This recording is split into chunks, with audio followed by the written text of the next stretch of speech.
mu mezi 3 ya mbere y'ubutegetsi bwiwe twarabonye impinduka yari itanguye kuboneka. Abantu baribuka imbonerakure zibuzwa gusubira gukora ya myemenyerezo y'igisirikare, zibuzwa kubandanya zikora bimwe vy'amarondo yo mwijoro.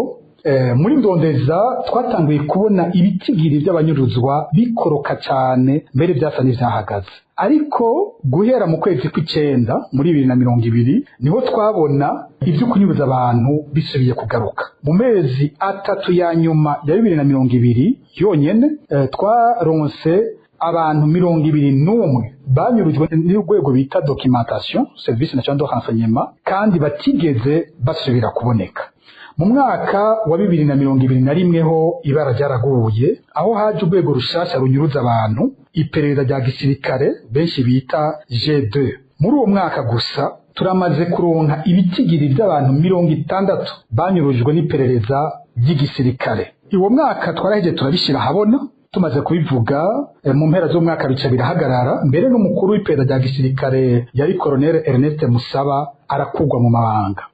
Muri 2022 twabonye impinduka ikomeye, ibitigiri by'abanyuruzwa birakoroka cyane. Twebwe muri ndondeza dufise abantu 4 gusa banyurujwe uwo mwaka kandi banyuruzwa na Service National de Renseignement. Muri 2023 twabonye bya bitigiri bitanguye gusubira kuduga, turonka abantu bashika 10 banyurujwe na Service National de Renseignement. Uyu mwaka wa 2024 niho twasuye kubona ibintu biteye ubwoba, aho mu kiringo cy'amezi 5 gusa atangura uyu mwaka twaharuye abantu bashika 30 banyurujwe n'urwego rwa Service National de Renseignement. Muri abo 30, 21 gushika ubu ntibaraboneka irengero ryabo, 9 nibo bahavuye basubira kuboneka haciye imisi bari bafungiwe mu busho bwa Service National de Renseignement kandi bari batwawe nk'abanyurujwe, imiryango itigeze imenyeshwa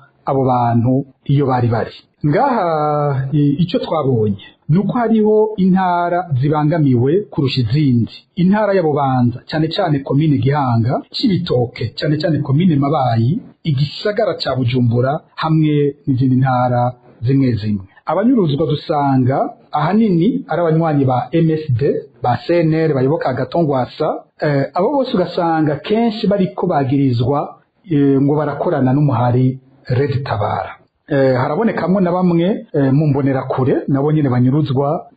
Inzego ziriko zirabikora cyane muri kino gihe, hakaboneka Service National de Renseignement ifatanije n'imbonerakure hamwe na bamwe mu bajejwe intwaro mu gihugu. Icyo twovuga uyu munsi nuko dutewe amakenga gose n'ivyo tubona uyu mwaka, narijya hasigaye umwaka umwe ngo twinjire mu matora. Umurindi wo kunyuruza abantu ubandanije uko tubona watanguye muri uyu mwaka uzorangira ibitigiri biteye ubwoba gose.